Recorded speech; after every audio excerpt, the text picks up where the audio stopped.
好啦，第六條。咁咧呢個就講 aircon 啦，咁啲數字都俾晒你啦。咁咧你下面呢度咧就寫咗每1200個鐘頭就會用咗420 kWh 咁多嘅 energy。咁所以你個 power 咧，我哋就知道啦。420除翻1200，咁我哋就計到啦，0.35個 kW 嚟嘅。OK，其實睇單位做人嘅 kWh 係 energy 單位，咁1200個鐘頭係時間單位，咁一除就係 power 咯。E 等於 PT 啊嘛。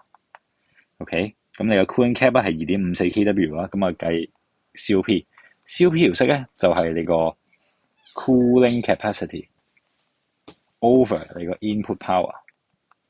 咁所以咧就2.54 kW 除0.35 kW 就係你個 COP 啊。